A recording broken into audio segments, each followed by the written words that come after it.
Sé buena, dime cosas incorrectas desde el punto de vista político. Sé buena, dime cosas incorrectas desde el punto de vista político. Benvinguts als Circulars. Si una persona cobra cada mes 1.000 euros i en gasta 1.300, què ha de fer? És ben fàcil, no? Treballar més per guanyar més, demanar un crèdit o retallar despeses. Però si aquestes són les tres opcions que fins ara servien per anar fent, avui ja no són possibles. Perquè, a veure, primera opció, treballar més per guanyar més. Impossible. El que se'ns diu ara és que s'ha de treballar més i guanyar menys. Segona opció, demanar un crèdit. Impossible. Els bancs reben diners gairebé sense interessos, però no els deixen a les famílies. Tercera opció, retallar despeses. Què és el que s'està fent? Bé, alguns. És a dir, que les rebaixes ja són aquí. Treballar més i guanyar menys i retallar despeses. I per què s'ha arribat aquí? Avui veuran uns números que maregen. Per evitar-ho, hem demanat a un mestre dels balanços i de la comptabilitat que ens ho expliqui. És Josep Maria Gay de Liébana, doctor en Economia Financera i Comptabilitat i en Administració d'Empreses, professor d'Economia Financera a la Universitat de Barcelona. Feta la presentació, comencem. Benvingut, Josep Maria Gay de Liébana. Gràcies per ser aquí. Molt bé, gràcies. Per favor, acompanyi'm, sisplau. Perfecte, mercès. Professor, aquest cap de setmana, més o menys, hi va haver a Brussel·les una cimera important per la salut, si em permet dir-ho així, de la Unió Europea i de l'euro. Està satisfet dels resultats? Hombre, jo crec que estem una mica amb el camí perquè el que ha passat fins ara és que es deia molt però no es feia molt poc, no? I en principi vull dir que ara es té que donar credibilitat d'Europa i fonamentalment de que hi ha, diguem, un rigor amb la política fiscal, amb la política econòmica, i després també una mica apuntalar l'euro i apuntalar una mica el que seria la situació de deute que hi ha a Europa. No sé si això serà el millor, perquè hi ha que veure també els britànics de quina forma han reaccionat, i els britànics igual és que són molt seus o igual és que no confien en l'euro, també vés a saber, no? Per tant... Deixi'm preguntar-li-ho d'una manera més fàcil. Vostè avui està més tranquil que ahir? No, no. I menys que demà? Sí, no, això és com el 14 de febrer, no? No, però ja en principi no, perquè jo crec que al final Europa tindrà que anar cap a una centralització absoluta de les polítiques fiscals i vol dir que aquí perdrem autonomia financera, autonomia fiscal, i això serà en detriment, diguem, doncs, d'Espanya, de França, de Portugal, d'Itàlia, en definitiva de tots els països, però també això comportarà, jo suposo, que un ordre amb el que seria, diguem, governs regionals. I això ens afectaria a la llarga o a la curta també el tema autonòmic, perquè vull dir, en definitiva, els dèficits que estem vivint, l'endeutament que estem vivint, és culpa, diguem, doncs, de l'Estat i una mica culpa del sistema. I, per tant, es té que, d'alguna forma, actuar sobre el que és l'arrel, en aquest cas, diguem, del mal econòmic. Gairebé ja ho ha dit. Gairebé ja ho ha dit, eh? Per què s'ha arribat aquí? Hombre, jo crec que s'ha gastat molt més del que s'ha ingressat, però aquí ha gastat molt més del que s'ha ingressat tothom. I tothom comença sent l'Estat. És a dir, l'Estat ha portat uns números que jo crec que no eren els números del bon pare de família, per tant, vol dir que ha fet uns números que eren de persones no responsables econòmicament, no vull dir irresponsables, dic no responsables econòmicament, de gent que no sabia discernir entre el que és la despesa que dona rendiment i la despesa que no dona rendiment, que és supèrflua i improductiva, i potser ens hem sentit una mica, diguem, doncs, com milionaris, i no ho érem, i hem escalfat molt el que era la bola econòmica. Nosaltres, abans de convidar-lo, vam fer la nostra recerca com és preceptiu, i volíem que els telespectadors poguessin veure la fredor d'uns números que espanten, però que també mereixen. I jo, amb els nostres interlocutors, els preguntava, per favor, una persona, un nom, que ens pugui fer pair i ens pugui ajudar a entendre aquests números sense haver-nos d'estudiar manuals. I tothom em va dir un nom, Gay de Liébana, el mestre, el pedagog dels números i de la comptabilitat. Vostè avui ens ha fet aquests números, ens ha fet una magnífica presentació i ara, si li sembla, passem a la pantalla i es l'ensenya. Ha sigut l'equip, també, l'equip de Singulars, que vull dir que hem treballat conjuntament, però deixi estar. No, però anem a veure els números. Passo davant, amb permís, em posen aquí a la dreta, per veure una mica, diguem, el que hi ha. Bueno, imagino que anirà bé això, perquè en principi ja està ben provat, i teníem que enraonar de la crisi actual, per veure una mica quins han sigut els temes claus que ens han portat a aquesta crisi. Crisi, primer lloc, econòmica. Quan dic econòmica és molt senzill. Ingressos, despeses. Hem gastat més del que ingressàvem, per tant, això què vol dir? Això vol dir que arriba un moment o que tu tens, en definitiva, recursos per poder sufragar aquest desfase, els 1.000 euros amb els 1.300 euros de despesa que abans comentava, o si no, doncs, si gastes més del que ingresses, dèficit, dèficit, dèficit. Per tant, primer desencadenant de la crisi. Segon punt, crisi financera. Aquesta crisi financera ve donada per un endeutament que t'endeutes, més la pèrdua de solvència. Perquè, clar, si jo, per exemple, tinc això i dec això, molt bé, però si jo tinc això i cada cop dec més, la solvència, en aquest cas, queda, diguem, totalment col·lapsada. Aquí és el punt clau, crisi econòmica, crisi financera, que aquesta crisi financera no és únicament del que seria una empresa, sinó també les entitats financeres. I el dia d'avui l'interbancari no funciona perquè un banc diu, si li deixo diners amb aquest, igual no me'ls torna, per tant, prefereixo posar-los al Banc Central Europeu. Una altra crisi, que jo en aquest cas sí que, com comptable que em considero, tindria que dir que això és una mica el rovell, és l'element clau. Per què? Home, perquè aquí la crisi comptable és, primer, no mirem balanços, no mirem comptes de resultats, no mirem passius, tot el que ara veurem, això no ho mirem. Després hi ha molta comptabilitat creativa, hi ha maquillatges, i després també, fonamentalment, les entitats financeres han entrat amb el que és, diguem, un bombardeig d'instruments financers que ningú sap exactament què són ni res. Però m'ho ha dit un amic meu a l'ascensor de casa i m'ha dit, escolta, tens que invertir en això que és molt bo. Això, el capitalisme casino. Exacte, jo crec que sí. A més, ha sigut un ultracapitalisme també molt financer que s'ha aprofitat de la gent, que la gent no té cultura financera. Vull dir que jo hi ha molts instruments aquests que no els entenc ni els entendré mai, segurament. I vostè té 2 doctorats, eh? Sí, 2 i vaig per un altre, però vull dir que no d'això no, però jo no ho entenc, perquè hi ha coses que escapen una mica del que és la racionalitat. Per tant, Jaume, en aquest aspecte hi ha que dir, si vostè no entén alguna cosa, no es fiqui amb això que vostè no entén. I l'altra, la crisi pública. És a dir, la crisi pública té, en primer lloc, que ara ho veurem, s'ha gastat molt més del que s'ha ingressat, ens hem endeutat d'una manera molt alegre, però també tenim uns comptes que són una mica un formatge gruyère, és a dir, a nivell d'estat, i quan dic estat és a l'estat de Madrid, però és també l'estat de Catalunya, de Múrcia, de València, Galícia, per tant, uns números que estan foradats. Aquí diu que s'ha gastat en crisi pública, és a dir, són els mandataris que fan aeroports per guanyar eleccions i on avui no aterra cap avió, no? Sí, per exemple, a Ciutat Real, que va costar 319 milions d'euros, i aquests 319 milions d'euros resulta que avui està tancat perquè no fa gaire que va veure el tema de veure qui faria el servei de neteja, no? El de Lleida ja en parlarem. Exacte, però el de Lleida està malament, té un vol. El de Burgos, que jo vaig estar recentment, doncs només té un vol, que és el de Barcelona, Burgos-Barcelona. Vaig anar al servei a l'arribar i quan vaig sortir gairebé l'aeroport estava tancat, no? Es pensaven que era un intrus que estaven allà. I, bueno, sí, el problema que tenim és que, en definitiva, et dones compte de que hem creat una despesa, però les constructores que han construït els aeroports sí que han cobrat. Aquestes han cobrat, normalment aquestes estan a l'IBEX 35 dintre d'un paquet que després aquí mencionarem, però vull dir que han cobrat. Hi ha el Florentino, aquí. Hombre, hi ha ACS, hi ha SACIR, hi ha Ferrovial, hi ha Fomento, hi ha OHL, i en definitiva el que seria la llotja. Aquestes han cobrat. La llotja. Aquestes han cobrat. Exacte, la llotja al Bernabéu ha cobrat. Per tant, seria el tema. I després aquí hi ha un altre aspecte de la crisi pública, que és que l'Estat comença a apadrinar amb una sèrie d'institucions financeres que fan fallida, que no tenen resistència, que no tenen solvència, i aleshores els comencem a donar dinerets.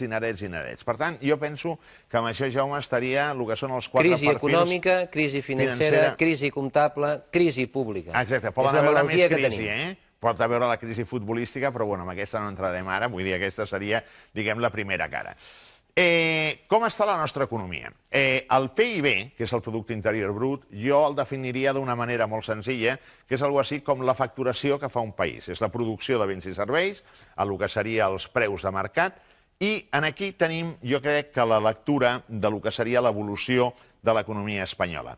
A l'any 2003, que és l'últim any del PP també, per situar-ho amb el que seria, diguem, etapes polítiques, es va ingressar, el PIB va ser de 783.000 milions d'euros, i aquí veiem que hi ha una pujada. Aquesta pujada arriba fins l'any 2008, aquí tenim el sostre, que és 1.088.000 milions d'euros, i és el sostre de producció. Per tant, l'economia espanyola anava molt bé.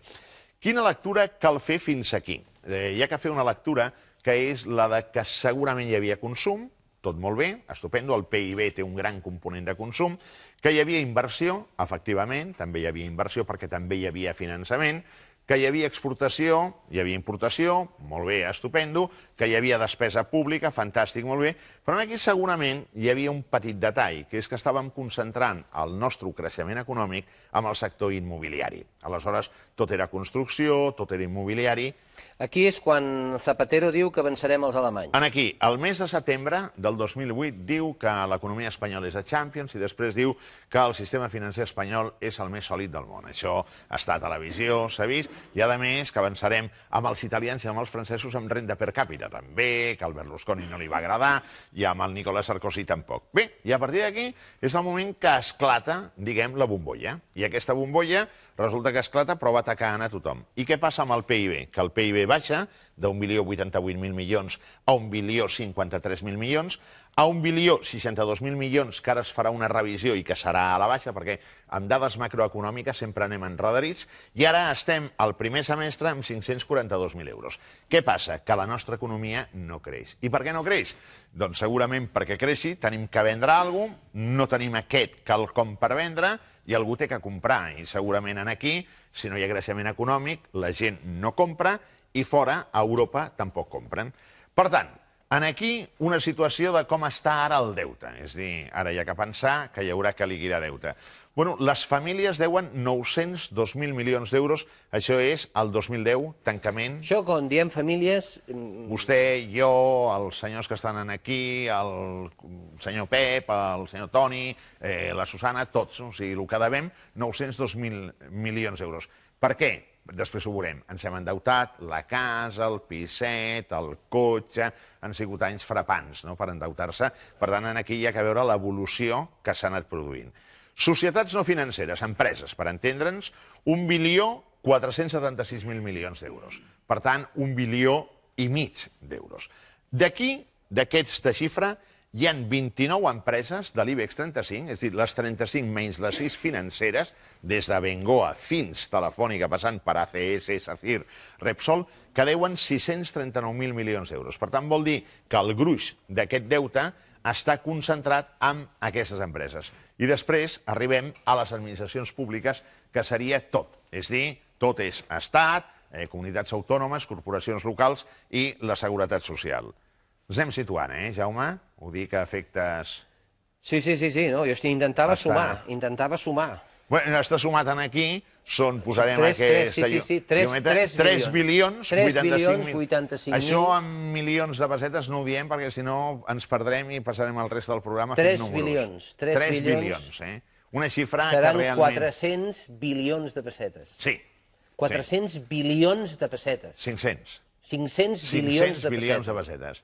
Això no cabrien aquí a l'estudi, 500 bilions de pessetes. Sí, no cabrien, Passem, Això tremola, Això tremola una mica. Vull dir, tremola perquè, clar, és un... Veiem com s'han endeutat les famílies. 500 bilions de pessetes. Impressionant. Bueno, aquí anem gairebé a lo que seria 167 bilions de pessetes, Per tant, anem a veure l'evolució. L'any 2003 les famílies devien 451.000 milions d'euros. I les famílies, escolta, que ens comprem la caseta fora, escolta, enraonaves amb l'entitat financera, hombre, hi ha el cotxe, que no, també, hombre, vol dir, escolti, que em donen el 80% del préstec, no, hombre, no, el 110, perquè també es té que comprar uns mobles, i ens comencem a animar, i arriba un moment que estem aquí, i aquí això està aturat. Però això està aturat per dues coses. Primer, perquè no hi ha crèdit, i després està aturat perquè segurament una gran part d'aquests senyors no poden liquidar el crèdit. Gai de Liébana, aquest programa és crític amb com s'han comportat les entitats financeres. Alguns ens ho critiquen i nosaltres ho continuarem sent. Però veient aquests números, tampoc podem dir que les famílies hagin actuat No.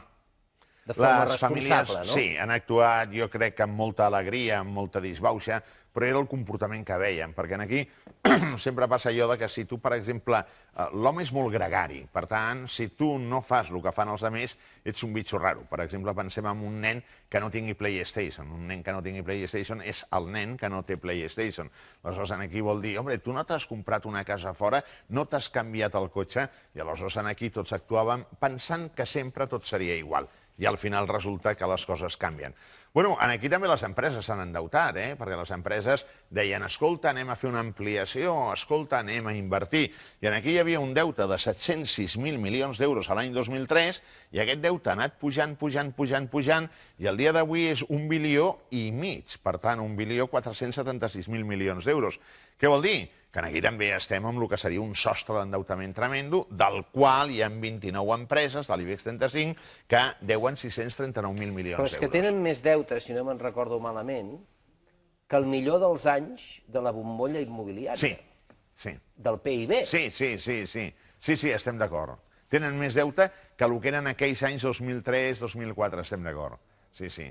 Per tant, aquí jo crec que hi ha un problema. Aquí hi havia la qüestió de que el diner era barat. I al ser barat, doncs d'aquesta forma deies jo m'endeuto més, i aleshores t'endeutaves. Però clar, en el moment que el teu compte de resultats hagi un client que no pagui i en el moment que pugi el tipus d'interès, on estaves guanyant, passes a perdre. Això a les escoles de negocis no se'n parla, d'això? Home, jo a classe sí que ho explico. Després els alumnes igual aproven o suspenen, que d'això, però jo crec que no es parla gaire, perquè vull dir, l'endeutament sempre hem partit a les escoles de negocis i a les facultats de que l'endeutament era l'apalancament i que l'apalancament era bo, i a mi l'apalancament, ara estem en l'època del desapaláncate, que estàs apalancado. Vull dir, a mi l'endeutament no m'agrada. L'apalancament és que en tens 10 i se't deixa invertir per 100, Sí, el que passa és que a partir d'aquí, el dia que expliques l'apalancament ja tens una setmana plena de classe perquè comences a explicar fórmules, la gent comença una mica a frapar i això va fantàsticament bé. Però en qualsevol cas, jo crec que això és relliscós. Bueno, ara ens falta veure el deute a l'altre, compten aquí, perquè aquest deute sí que és sonat. Aquest és el deute de l'Estat, aquest és el deute de les administracions públiques. Aquí és tot, Exacte, tot, i ara anem a concretar una mica, perquè jo aquí he fet una actualització del 2011, que aquesta ja és brutal, perquè quan comparem el 2011 amb el que hi havia el 2003, ja veiem que aquí això s'ha duplicat, però, diguem, tranquil·lament. Aquest augment tan espectacular, segur que hi té a veure els enormes despeses socials que en aquests moments es produeix a causa dels 5 milions d'aturats, per exemple, no? Exactament. Entre d'altres. Sí. Nosaltres ara, jo diria amb els televidents, que tindrien que memoritzar molt bé el que seran aquestes xifres, perquè després veurem el dèficit i veurem, aquí hi ha un creixement del deute de 507.000 milions d'euros a 863.000. És a dir, el que està passant a l'any 2009, 2010 i 2011 serà conseqüència de què hem perdut. Com Espanya ha perdut, què passa? Que Espanya s'endeuta. I el problema és que s'endeuta, però de moment el deute veig que creix i no que decreix. Per tant, vol dir que t'estàs endeutant. Això què vol dir? Que no es torna a deute, que es tindrà que tornar. I un aspecte per mi important. Aquí 433.000 milions d'euros i ara 863.000. Aquí algú pot dir, escolta, Gai, això no és exactament del tot correcte. No, aquí jo he pres els passius financers que hi havia ara, que hi havia el 30 de setembre, i el passiu financer és tot el compromís de pagament que té l'Estat, que tenen les comunitats autònomes, que tenen les corporacions locals i que té la Seguretat Social. 620.000 milions d'euros deu Madrid. 160.000 milions d'euros deuen les comunitats autònomes. I 27.000 milions és el que deu la Seguretat Social i 58.000 milions les corporacions locals, els ajuntaments. Per tant, vol dir que aquest deute no es pagarà, Què vol dir no es pagarà? Que no es pagarà, que avui no es pot pagar. Aquest deute es té que convertir en deute perpètua. Si no, això no es pagarà. I aquest problema és el problema d'Europa, Vull dir, Espanya, molt acusat. O sigui, aquí, ara, per veure com puc pagar això, tinc que veure els comptes de l'Estat. I ara anem a veure els comptes de l'Estat per fer-nos una composició d'allò, Jaume? Bé, aquí estaria d'aquest deute, qui té els diners d'aquest deute? Home, doncs, curiosament, les entitats financeres tenen 231.000 milions d'euros. Què vol dir això? que es va emetent deute, qui compra aquest deute? Aquest deute el compra les entitats financeres. I per què s'emet deute? Per ajudar a les entitats financeres, entre altres coses. I aleshores què passa? Que tu aquí vas subscrivint el deute públic. Per tant, aquí hi ha un aspecte que és molt important, que si aquests 231.000 milions d'euros no estiguessin en deute públic, estarien al sector privat. Hi hauria crèdit. I si hi hagués crèdit, tindríem el que seria, d'alguna manera, diguem que més tranquil·litat i tindríem una mica d'injecció perquè l'economia anés revitalitzant. Correcte, Jaume? Queda clar, això? Sí, molt clar. Bé, ara veiem tot el deute. Ara ja està tot el deute. Ara anem a veure el deute total. Deute total d'Espanya. Tenim, del que seria sector financer, net, 1.094.000 milions d'euros. Per què dic net? Perquè seria bancs i caixes d'estalvis, els diners que tenen menys el que deuen, per tant, en aquest cas, endeutament total, 1.094.000 milions d'euros. Que hi ha que liquidar aproximadament uns de l'ordre de 200.000 milions d'euros entre bancs i caixes l'any que ve, l'any proper. Per tant, veurem d'on surten aquests diners. 913.000 milions, que seria el deute de particulars. 1.477.000 milions, deute de les empreses, i després deute públic, 722.000 milions a el que seria el tancament del 2010. Si produïm 1.062.000 milions d'euros, la pregunta és com tornarem aquell deute produint 1.062.000 milions. Per tant, vol dir que aquí tenim, atenció, el 396% de deute sobre el PIB. Continuo o ho deixem aquí? Perquè estem una mica preocupats, no, Jaume? És a dir, que si això es pogués fer, a Espanya s'hauria d'estar treballant 4 anys, sencers, i tot el que es fes... Tot per liquidar el deute. Absolutament tot per liquidar el deute. Tal qual. Sense pagar res. Però com això no passa, què vol dir? Que tindries que treballar 50 anys o 60 o 70 per, amb el que sobri, crear l'excedent per liquidar el deute. Per tant, el deute tindrà que acabar sent deute perpètua. Ara digui'm vostè com és possible que hi hagi gent que digui que aquí no hi ha responsables. Home, jo en principi... Com és possible que hi hagi gent que digui això, aquí no hi ha responsables? Jo en principi, Jaume, veient una mica l'evolució aquesta, que jo l'he tret del Banc d'Espanya, del Ministeri d'Economia i Hisenda, em faig una pregunta, realment, si hi ha alguna autoritat econòmica a aquest país. És a dir, perquè clar... N'hi havia una, està cobrant 350.000 euros l'any, el senyor Solbes, que està precisament ara de conseller en una empresa amb la qual ell va ajudar i va intervenir en una gran operació, que també el senyor Clos va intervenir. Bueno, jo crec que d'alguna manera aquí el que ens trobem és que hi ha hagut una irresponsabilitat per part dels polítics amb el tema de control econòmic per part del Banc d'Espanya, perquè vull dir, aquest endeutament algú té que dir, escolta, prou, compta amb això, perquè la situació és perillosa i relliscosa, perquè al final arribes aquí. Anem a veure els comptes de l'Estat, i els comptes de l'Estat són, clar, uns comptes que, fent una lectura, el 2006, 2007, 2008, eren anys que l'Estat ingressava més del que gastava, fins i tot hi havia un petit superàvit, que està bé que l'Estat tingui superàvit, i que fins i tot que tingui superàvit i que el guardi, però a partir ja de l'any 2009 entrem en el que seria, diguem, el moment autènticament de terratrèmol. A l'any 2009 l'Estat gasta 304.000 milions d'euros, això és tot l'Estat, per tant, tota la parella estatal, per tant, Madrid, comunitats autònomes, seguretat social, el total consolidat, i aleshores ingressa 294.000 milions a nivell de pressupost. Per tant, hi ha un petit dèficit. El 2010 la diferència comença a ser brutal i el 2011 ja veiem que aquí els números desquadren totalment. Per tant, què vol dir? Que l'Estat està construint els seus números sota el que seria per mi un toc d'irresponsabilitat. Per què? Perquè s'està gastant molt més del que s'ingressa i aleshores, clar, jo el que tinc que fer, com vostè, Jaume i jo fem, és a veure si jo ingresso aquesta quantitat, la meva despesa la tinc que ajustar fins aquí. Estem d'acord? És a dir, senyor Gai de Liébana, al senyor Rajoy li donaran 3 mesos i si no ens intervindran? Home, jo crec que els números aquí... Jo tinc la gran confiança... D'acord amb aquests números, Sí, jo crec que... Jo tinc la gran confiança que ningú de la Unió Europea haurà vist aquests números, no? Perquè suposo... I si hi ha algú, serà algun tècnic, igual és algun amic meu que està per allà i tal, però l'altre, el polític de torn, segur que dirà doncs no m'he fixat en res, perquè això és d'intervenció total. Bueno, ara ve la segona part. Això és el pressupost. I ara anem al que seria... diguem, la liquidació. Una cosa és el que tu has pressupostat i l'altra cosa és la realitat. Com es liquida? 2003-2004, petit dèficit, que és normal que l'Estat tingui petit dèficit, i 2005, 2006, 2007, superàvit, que és normal que l'Estat tingui superàvit, vull dir, aleshores té que guardar aquests dinerets aquí per després, quan hi ha un petit dèficit. Però a partir de lo que seria l'any 2009, un moment, tirarem això cap enrere, perdem 45.000 milions d'euros, es perden 117.000 milions d'euros, es perden 98.000 i ara perdrem de l'ordre d'uns 90.000 milions d'euros.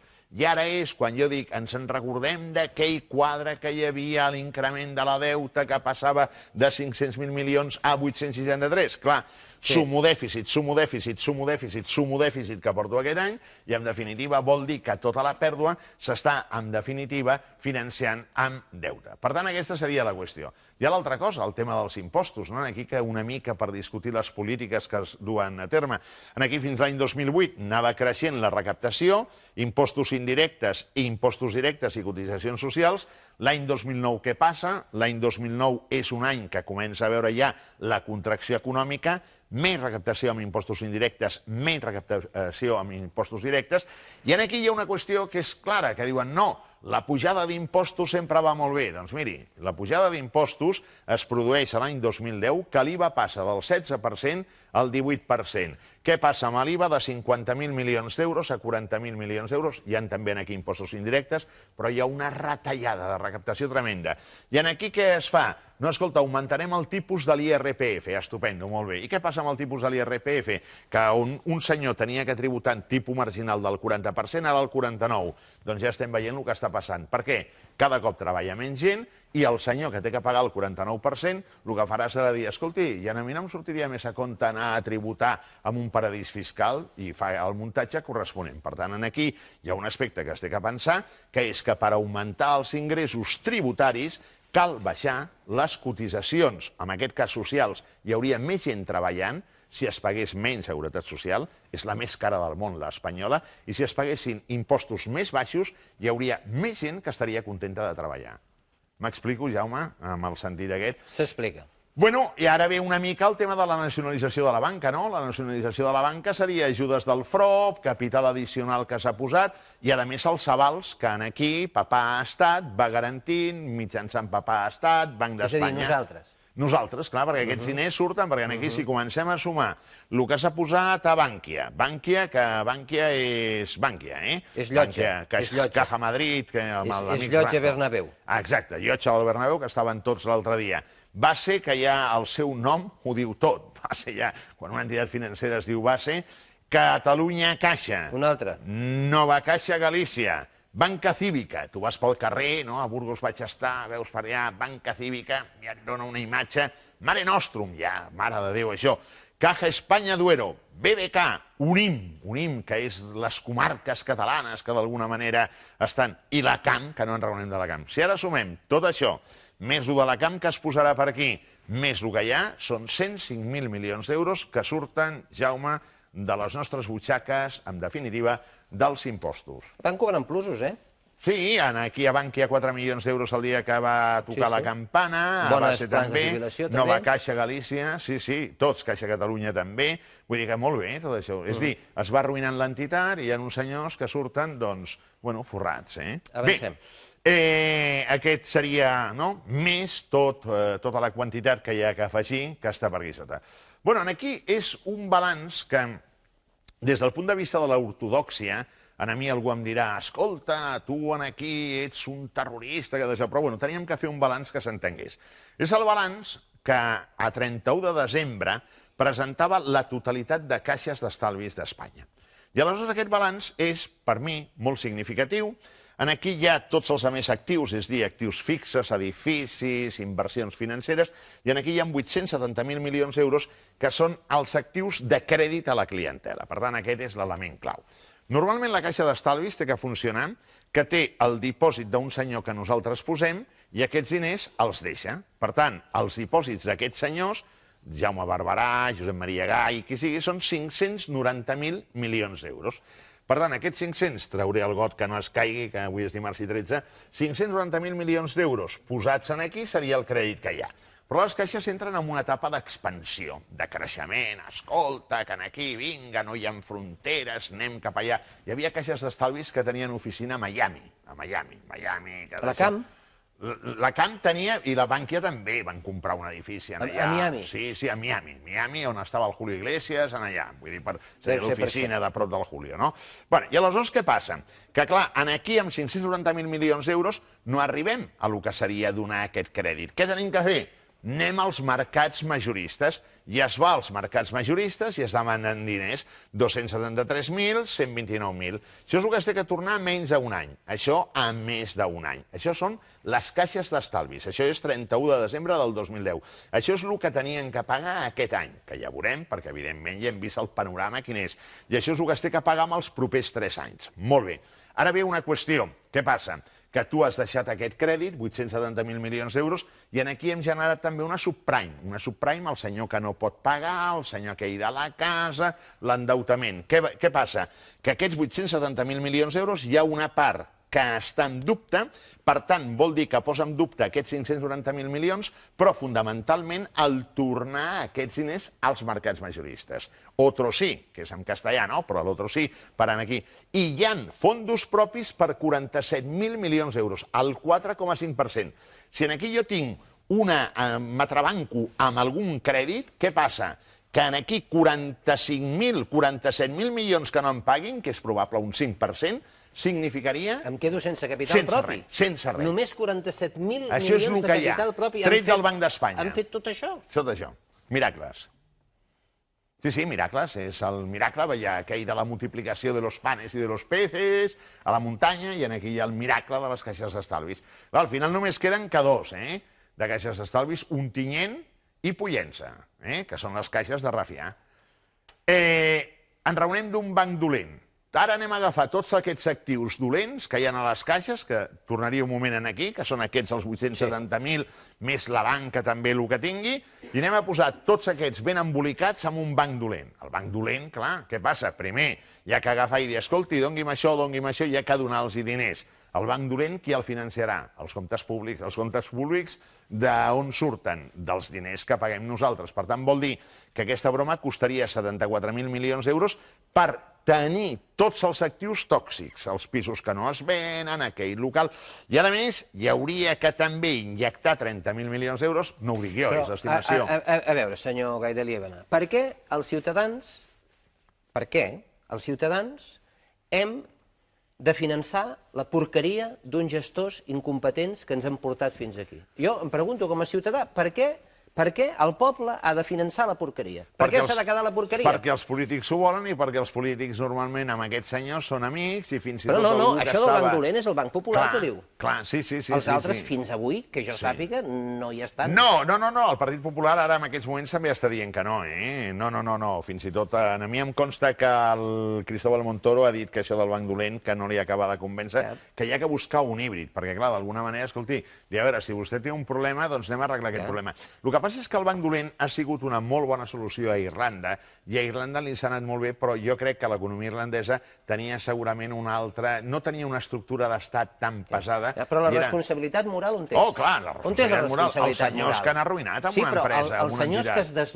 Sí, però els senyors que es desnonen, famílies senceres que se les desnonen, o els treballadors que s'acomiaden, aquests sí que se'ls exigeix alguna responsabilitat moral. I se'ls diu, i per què anaves a fer aquell crèdit? I en canvi, amb aquests senyors que surten amb bonus, o sigui, ho han fet malament i surten amb bonus, no li passa absolutament res. Jo crec que hi ha un tema d'ètica que hem de variar. A partir dels números hi ha una lectura d'ètica que té que portar una reflexió profunda. Bé, parlem de futbol. Bé, però un moment, m'agradaria prèviament fer dues puntualitzacions perquè són puntualitzacions que van bé perquè són positives. A vostè li diran el doctor Deuta. El doctor Deuta, per tant, seria ara el doctor capitalització. El doctor capitalització. No, és una empresa Inditex, coneguda per tots, amb marques com Zara, i aleshores aquí hi ha que veure alguna cosa, que és una empresa que té aquí uns fondos propis, patrimoni net, que és el 61%, 64-65%. És a dir, que és una empresa que està capitalitzada. Fins i tot hi ha una qüestió que aquí diria que són aquests 5.203 milions, hi ha 4.000 milions que són caix. I amb aquest caix liquida... Els tenen allà, els toquen. Sí, els toquen. És diners que tenen a bancs, a caixa... Bueno, no a la caixa, perquè si no els cacos entrarien, però aleshores el tenen allà als bancs, i aquí liquida tot el deute que té. I deute amb els bancs té 35 milions d'euros. 35, que jo crec que deu ser perquè l'Amancio Ortega deu dir, escolta, aquí no va Caixa Galícia, que tenga algo. I l'altra és Mercadona, que és una empresa propera a tots. Aquí l'evolució de Mercadona és de pel·lícula, aquí hem posat del 2008 al 2010, si tirem cap enrere encara hauríem una evolució molt més favorable, però és una empresa que creix, però que el deute es manté i que es va capitalitzant. La família Roig, tot el que guanya, ho va guardant, i han aconseguit canviar els paràmetres del sector de la distribució. Això és una mica per animar i dir, escolti, Mercadona val la pena, Inditex també. Que no és impossible fer les coses bé. Hombre, però amb seny. Ara, empreses familiars, I l'empresa familiar és empresa que sempre mira a llarg termini, que se sap gestionar, ben gestionada i amb una despesa adequada. Aquí hi ha un marge del 25% que el sector no el té. Bueno, el moment de la veritat, no? Futbol. Això seria la lectura del compte de resultats, ingressos i despeses, o compte d'explotació, de la Lliga de les Estrelles. És dir... Per cert, vostè és un gran soci i aficionat de l'Espanyol, no? Perico, ja l'altre dia vam marcar 4 gols com 4 sols. El cap de setmana el resultat Barça-Madrid el va afectar o no? No, un moment, perquè jo soc de l'Espanyol, però després les meves simpaties són pel Barça, és el club de la meva... Hombre, jo l'estimo molt, el Barça, hombre. No, però, hombre, el Barça... No passa res, però el Barça amb un derbi d'aquests no marca 4 gols com nosaltres, vull dir que... En fem 5, I n'hem arribat a fer 6. Sí, però aquí 1-3 va ser l'altre dia, 1-3, i nosaltres vam marcar 4 a l'Atlètic de Madrid. Que l'Atlètic de Madrid és... Com el Madrid perden. L'Atlético de Madrid, ojo, Bueno, aquí, Jaume, en qualsevol cas, el que veiem és que sempre el segment vermell és superior amb el blau, que vol dir que s'ha gastat més del que s'ha ingressat. Per tant, quan ara diem el futbol està en crisi, no és que la crisi sigui la crisi econòmica que castiga el futbol, sinó que és que el futbol pobrissó ja porta anys perdent, i ha perdut 827 milions d'euros en 4 anys. Per tant, què passa? Que aquí hi ha massa despesa respecte als ingressos. Quin és el gran component de la despesa? Gairebé 1.000 milions d'euros són sous, despeses de personal. Per tant, què vol dir? Que hi ha que fer una devaluació. I això es va passar a deute, no? Sí, clar, tot això es va passant a deute i ara el deute que tenen els clubs de futbol són a primera divisió 3.500 milions d'euros. I també la pregunta és, i com ho pagaran? I la resposta és... Només Inditex i Mercadona no estan endeutats a Espanya? No, hi ha més empreses que són petites i mitjanes empreses i molta catalana. L'empresa catalana, la pime catalana, és canela fina, perquè vull dir que hi ha gestors, empresaris... Aquí no sabem el que tenim. O sigui, aquí hi ha una qualitat d'empresari a Catalunya impressionant, que podria anar a Madrid i donar 4 lliçons i 40. Barça i Madrid. Bueno, Barça i Madrid, Bueno, el Madrid té 841 milions d'euros, aquí està Cristiano Ronaldo, Benzema, Kaká, etc. Ell sol, Cristiano Ronaldo sol, són 100, No, són 100 milions d'euros, i els altres estem enraonant a l'època Florentino Pérez, des de l'any 2000 fins ara, estem enraonant d'uns 1.300 milions d'euros que ha invertit en jugadors. 1.300? 1.300 milions d'euros, els tinc sumats un per un. Home, si fan aeroports, encara que no hi ha cap avió i li paguen els aeroports... Exacte, doncs aquí tenim un Kaká, que va jugar l'any passat, em sembla, 42 minuts en tota la temporada, tenim Cristiano Ronaldo, tenim aquests jugadors que, en definitiva... I també tenim Valdebebas. El Parque Valdebebas és aquell que quan sortim per la T4 i anem a Madrid, és aquell que tot el rato vas veient, dius, carai, la ciutat del madridisme. I aquí al Barça tenim el que és la ciutat Joan Gamper, que és aquesta que estan aquí, que dius, l'has vist? No, doncs mira, ja no la podem veure. Bueno, i el poderío, no? Clar, poderío. I aquí tenim jugadors que són de la Pedrera. Aquí hi ha un tema comptable que algun dia s'hindrà que canviar, que no estan activats, i això li provoca al Barça una situació dolenta, perquè el Barça té un problema ara, que aquests anys ha gastat més del que ha ingressat, i al gastar més del que ha ingressat li provoca un patrimoni net negatiu i la situació tècnicament és de fallida. Perdoni, vostè és l'especialista, però jo, sense entendre gaire, diria que la situació financera, si em permet, del Barça és molt pitjor que la del Madrid. Estem totalment d'acord. Jo no ho volia dir d'aquesta forma, però vull dir que... És així o no? Sí, és la situació real. El Madrid té patrimoni net positiu, té un deute de 590 milions d'euros, té uns actius de 841 milions d'euros, i aquí el Barça té 578 milions. L'herència a la porta no ha estat bona, doncs. No, i jo crec que... Hombre, els anys a la porta han sigut uns anys d'exuberància esportiva magnífica, però econòmicament hi ha hagut una borratxera, i aquesta borratxera porta amb una ressaca. Jo ara crec que la idea de l'actual Junta és bona, jo sé com treballen, però tenen que posar-se molt serios. Jo amb aquest tema li insisteixo molt, hi ha que ser molt rigorós amb la despesa. Vull dir, el Barça té que guanyar, perquè si no guanya, malament. I ara entrem amb el que seria el que ingressa el Madrid, el que ingressa el Barça, el que gasta el Madrid, el que gasta el Barça i el que guanya cadascú. Madrid ingressa 479 milions d'euros, Barça 450 milions d'euros. Per què això? Una qüestió molt clara. El Bernabéu és un estadi que és el Liceu, i la gent allà paga, bueno, paguen tots menys els de la llotja, d'acord? O sigui, tots els amics paguen. I aquí què passa? Quan paga un 800 euros... Bueno, aquí la llotja Déu-n'hi-do també, eh? No, la llotja d'aquí paguen tots, em sembla que tots són socis i paguen i tal, bueno, però allà a Madrid està la recalificació de Media Espanya. Despesa, 437 milions d'euros al Madrid, 425 al Barça.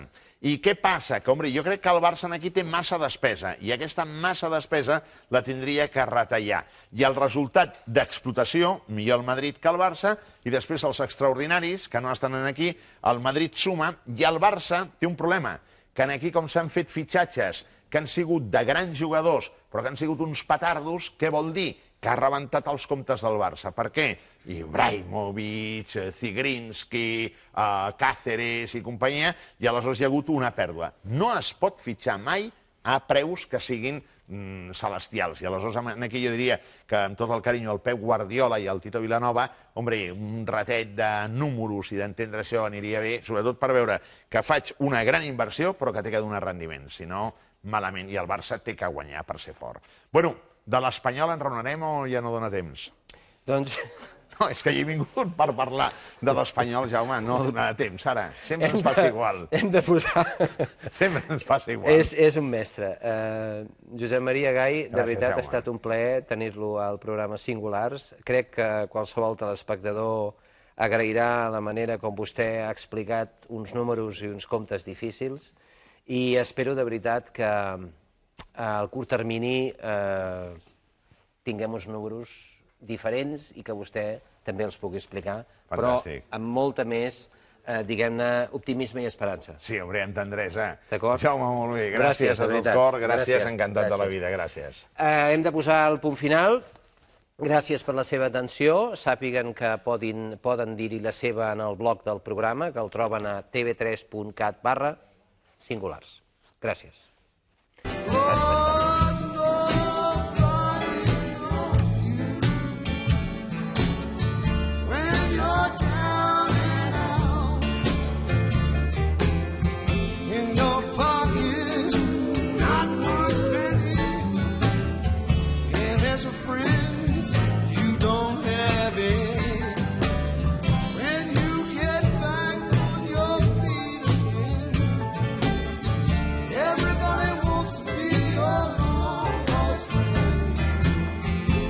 Said it's strange.